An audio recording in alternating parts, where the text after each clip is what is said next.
It's the same for me with the show, with prep for the show.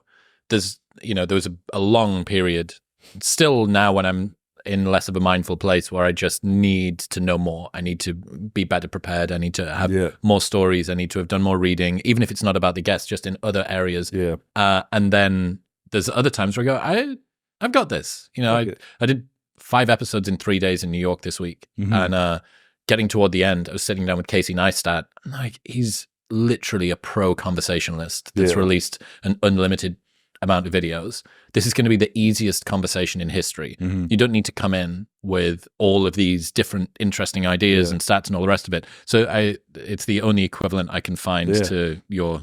I have the same equivalent with this podcast too, because when it was coming up, I was like, in the past, I've done a bunch of podcasts, and in the last year or so, I was like, I don't want to do anymore. I felt like I was trying to learn things to be articulate, to say, to sound smart, and to sound cool, motivational. And I was like, I don't want to live like that anymore. I just want to live life, not to present it to people. I would learn something and be like, I could say that on YouTube or something, and it would sound cool. And I was like, fuck that. I don't want to do that anymore.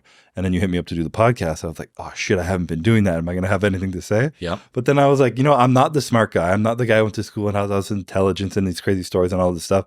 I'm just the guy who talks about his truth and his own stories and reality. So as long as I can bring that out, we're good to go.